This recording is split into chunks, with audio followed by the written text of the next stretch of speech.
Good evening and welcome to War Thunder's website. I'm Old Dead Man. We're looking at a new Q&A from the ever impressive Vyacheslav Bulannikov, whose name I'm probably butchering, that we can go through. As per normal, most of the answers are much shorter than the questions, and not a lot of them are too revealing except for just general future plans. So let's go through them and then I'll give you my opinion on what it means for War Thunder. All right, aviation. Question. Do you have any plans for the U.S. naval variants of Phantoms in the Naval Aircraft Branch? The F-4B, the F-4J, and the F-4S. So far, we've only seen the addition of the Air Force variants. Answer. Yes, we have such plans. Obviously, that means it's going to be another expansion of the top tier of American naval aviation and American aviation in general. A Phantom's a Phantom in that regard, and, it just means you got more to grind out at the top end. We're getting to the point where there's so many variants of Phantoms that it's going to be difficult to keep track of them all. All right, next question here. With the expansion of Rank 6 aviation, missiles are an ever-increasing key element to combat. Given some aircraft now have a progressive choice of 2 to 3 missile options, is it possible we could see some basic form of stock missiles such as AIM-9B and R3S? Answer. We do consider some options for high-rank missile combat jets. And this is actually direly needed. At top tier, if you aren't flying with at least some missiles, you're at a severe disadvantage. That doesn't mean you can't get kills with guns, and some of the best pilots certainly can. And occasionally even I, a mediocre pilot, do when I am flying at top tier. But until you get those missiles, you are at a pretty big disadvantage. Even the AIM-9Bs mean that you can at least launch one after an enemy and make them turn and possibly drain some speed. Unless, of course, they just have so much acceleration difference that's to their advantage. So having some stock missiles would certainly assist in the top tier. Question. Some nations in games such as Germany, Japan, Great Britain, and the U.S. could support almost an entire line of float-plane aircraft, with many examples not yet featured in-game. Since they are increasingly more relevant in naval battles for quickly capturing zones, will we see more float planes and flying boats in future updates? Answer. You hopefully will. I love lower-tier aircraft, so if you can find me more flying boats, I might be flying more of them. That's my opinion. Question. Will we see an expansion into Rank 7 for aviation this year? Answer. Stay tuned to our official news. That's one of those amazing non-answers, but the way it's phrased definitely puts it into they have it on the possible list for this year. It may even be coming within the next patch, even, as a possibility. It's phrased that way on purpose. That way, if they don't do it, it's not a surprise. And if they do it, we all get to say, oh, look, they said it was going to be in the news. So, I think they're well past due for it. We've got 1950s and 1960s era jets fighting with alongside 2010s tanks. So, it's about time. It really is. Question. Do you have a plan to add a voice warning system in aviation? Answer. Yes, this might be an interesting addition to high-rank combat audio. Hey guys, pausing this to just interject something really quick here. They specifically mentioned in this question a specific reference to the to Betty here. Now, I don't swear, so I'm not going to say the actual name there. You'll see a picture of it on the screen. But this specifically is the cockpit voice warning system in the FA-18. So, obviously, this right here indicates they're looking specifically at that aircraft, and you can take from that whatever you want. Okay, back to the video. So there you go. Voice warning. That actually would be an interesting ad. At least it might give you a little more of the feel of being in the cockpit of those airplanes. Question. Are you planning to add the IL-40 and its modifications? Answer. Yes, there are such plans. That's not a surprise. Congratulations. Woohoo! Question. Is it possible to implement bombers and other aircraft with unused crew, the crew mechanics of the tank naval types, with the replacement of each other? It is known that for medium-heavy bombers, the crew did not only get along with the first, second pilot and gunners. A bombardier, navigator, radio operator, flight engineer, etc. could still be on board. If the pilot gunner was incapacitated, these crewmen could replace them, keeping the aircraft's combat effectiveness. Sometimes it is a great pity when a 4-engine jumbo is deprived of its pilot with a single well-aimed shot and is immediately counted as a frag, or the gunner is knocked out and the upper hemisphere immediately remains defenseless. Answer. The game already partially uses this mechanic in planes with dual control. To shoot it down by knocking out the pilot, you need to hit both pilots. If only one of them is knocked, the aircraft continues to fly. As for the turrets, consider that the gunner's knockout also reproduces the possible destruction or malfunction of the weapon or the turret equipment, so that further use of this gun point becomes impossible. That's actually a well thought out answer. He really put it in there. And it is true, if you have two pilots and you shoot just one of those pilots, you keep flying. Chirp, chirp. But the turret answer kinda doesn't really float for me. Just because, I mean, yes, it's possible that the position itself is so damaged that you cannot man the weapon, but I'm fairly convinced from the stories I've read that's not the common way those positions get taken out.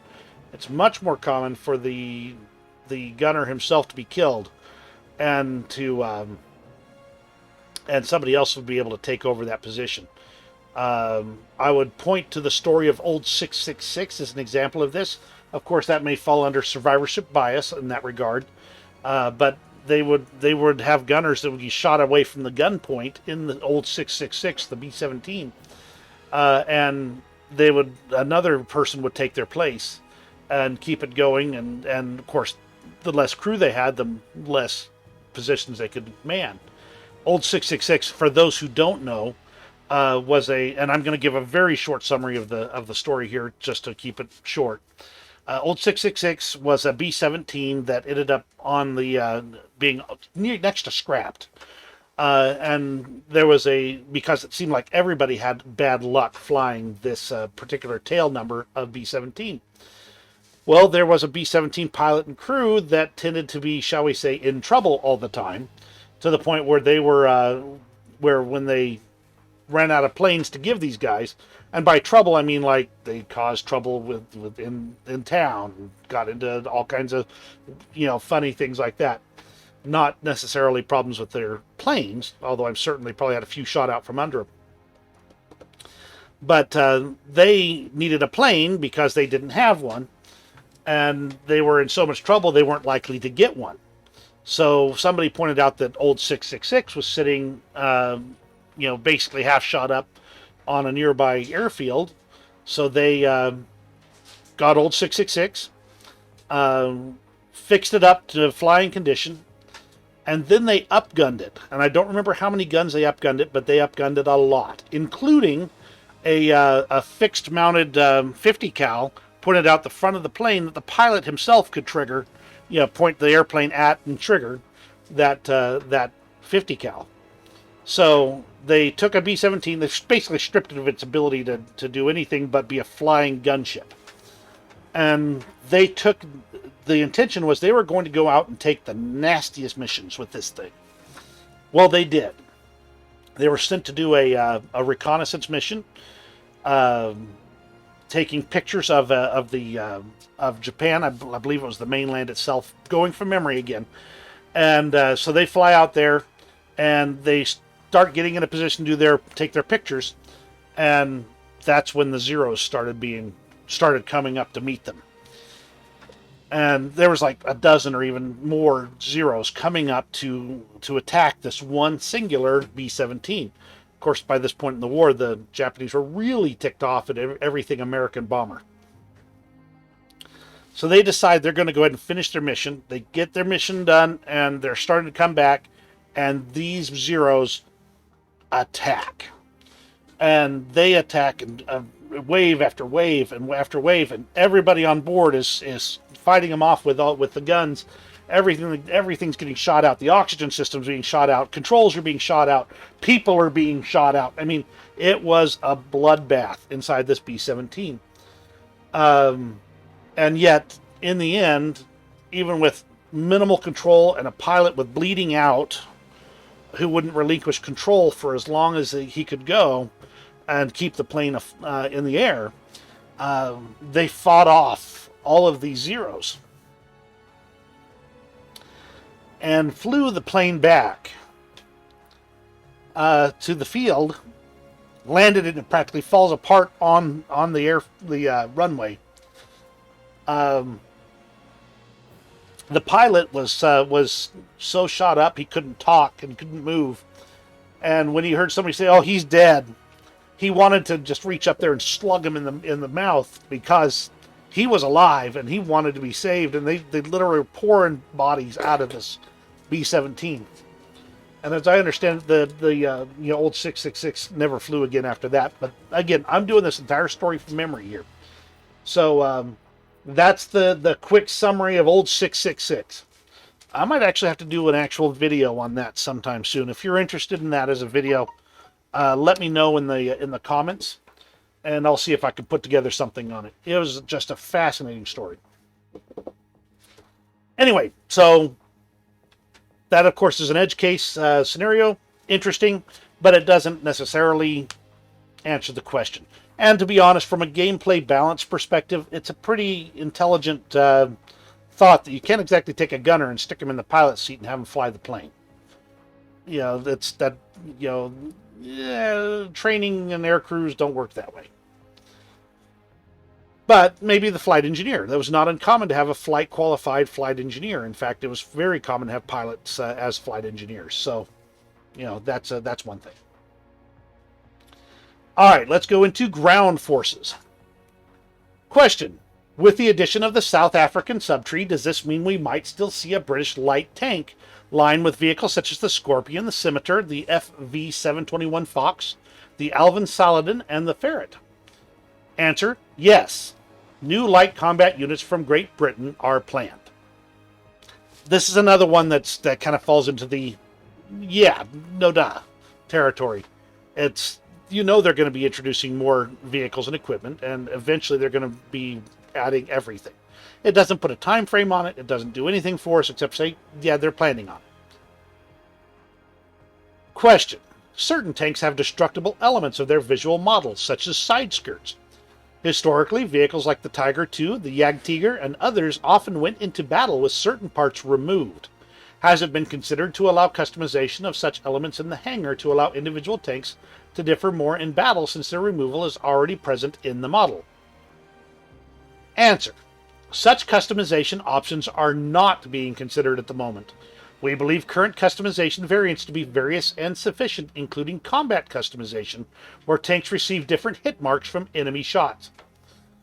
Now that might be fun if you actually had a tank that received various bits of combat damage until it was actually knocked out.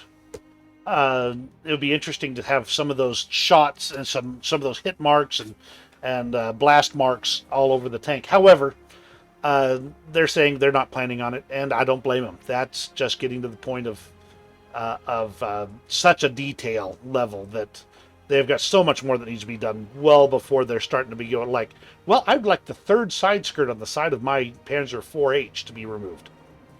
Yeah. Question: why don't wrecked tanks cool down during a game? Long after a tank is destroyed, it remains hot, as if it's still active, and becomes confusing when using thermals. Answer: most tanks are destroyed by fire, so over the course of an in-game battle, they do not have time to cool down. Also, metal structures are heated up considerably by the sun without any fire.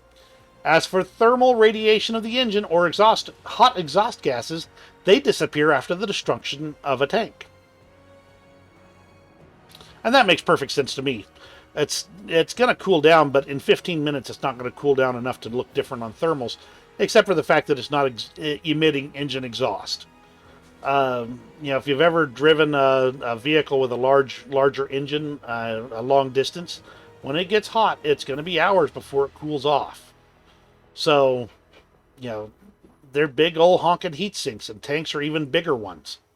They're going to stay hot. Question: do you plan on implementing the VCC-80 Dardo for Italy? If yes, is it possible to also implement the Spike LR ATGM, as this vehicle used such weaponry as a replacement variant for the TOW? Answer: yes, there are such plans for it. As far as guided weapons, an ATGM like the Spike will be a very unpleasant and unbalanced weapon if it has all of its actual combat capabilities. Players could already see this in the April 1st event when a technical issue with the tow missile on the Swedish vehicle caused it to have for a short time similar capabilities as the Spike, such as over-the-horizon firing, trajectory lock, and redirection on the flight. In this form, without the mass use of active protection on tanks, the weapon would be way too powerful. Therefore, as an option, we are considering the implementation of a reduced functionality on these missiles. For example, with only target lock before launch and no correction and redirection during its flight.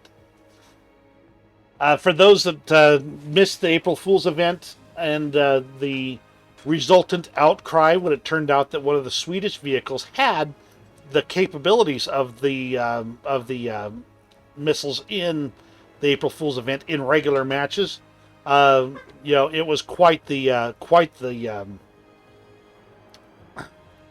hue and the cry. We'll just say that. There was a lot of screaming going on. And, of course, they then patched it out as soon as they could. Good thing, because otherwise there'd be even more screaming. Question: did all vehicles in the game receive voluminous armor? Can the interaction of voluminous projectiles with vehicles without this mechanic cause any problems now?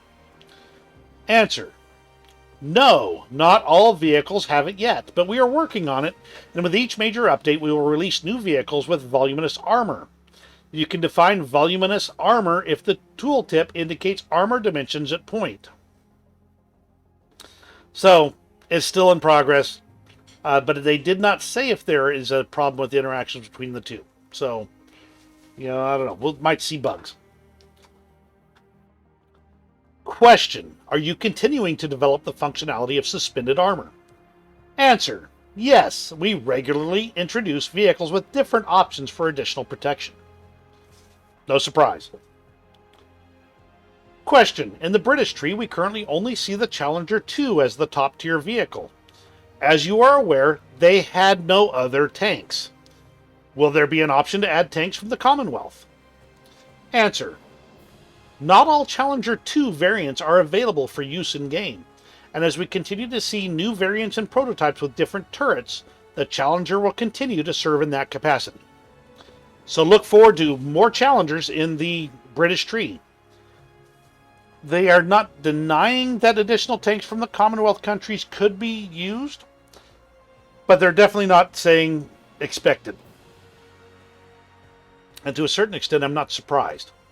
They've really hit the ball out of the park with the South African tree in the British tech tree. So seeing more of that would be pretty surprising.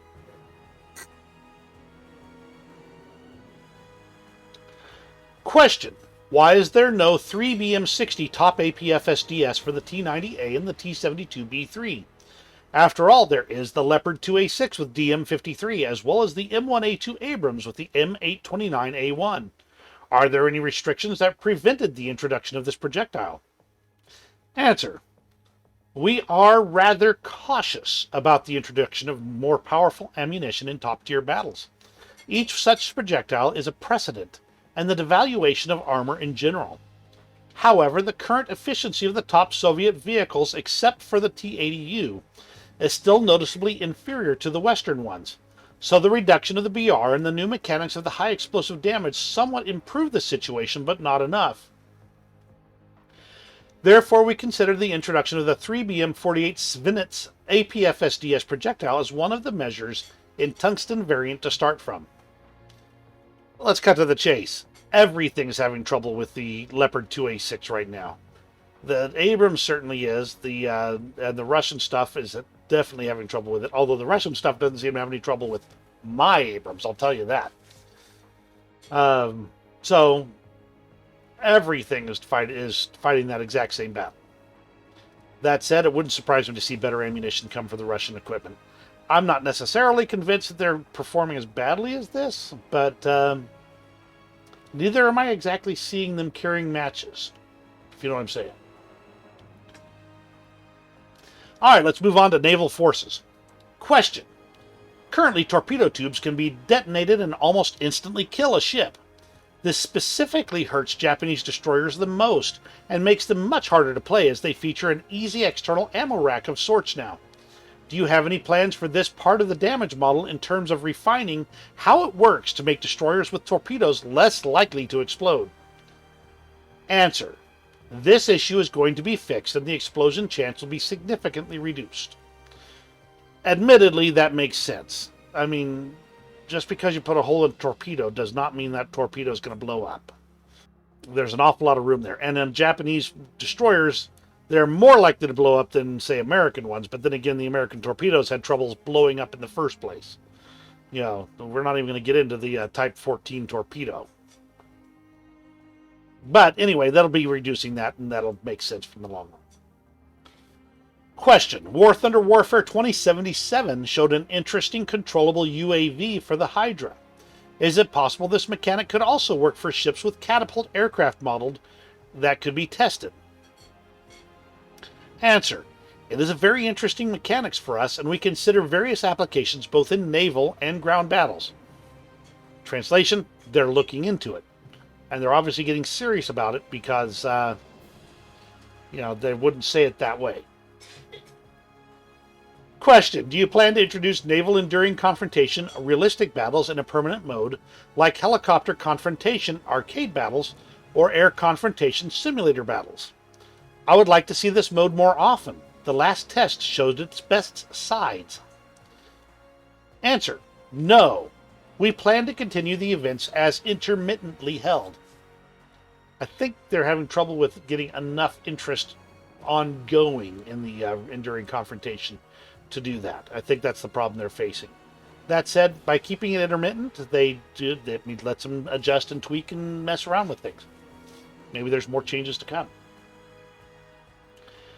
Question. Will there be projects for Series H battleships for Germany in the game? They were laid, but were soon dismantled. The battleship Bismarck will not be able to withstand Yamato and Iowa on equal terms. We would like to see the H-39 project. Answer. We consider as possible the addition of similar ships, those that were laid down but not completed in reality. So they're looking at designs that got past the drawing stage and were actually intended to be built. That to the point where they actually laid down a keel or something like that, but did not complete construction. That's the only way that Russians are going to get some of their bigger ships. Otherwise, they wouldn't be able to get any at all in many cases. All right, moving on to helicopters. They've only got one question. Question. Are more helicopters planned to expand the Italian helicopter tree? Answer. Yes. Well, that was easy. All right, and on to the miscellaneous category. Question. With the new hangar, is it possible to consider an instant test drive that launches you immediately onto the map at the base? The location seems to be really interesting and nice for exploration. Answer. We have plans to change the tank test drive, but this is unlikely to be a seamless implementation. It has its drawbacks. The current hangar as a map for a test drive has them too. So, it's a great idea, but there's some problems right now. It looks like they're working on it. And that is today's question and answer. Thank you very much to Vyacheslav Bulannikov for answering some of these questions for us. Some of them were really interesting. Some of them could have used some expansion in the answers. What do you think? Is any of these questions, the answers, really exciting to you? Do you think that the way I'm looking at them is accurate, or do you have some better thoughts on where you think the game is going based on these answers? Let me know in the comments. If you like this, just drop an old like button right there. And thank you very much for joining me today. You have a great rest of the day, and we'll see you in War Thunder. Question: are you planning to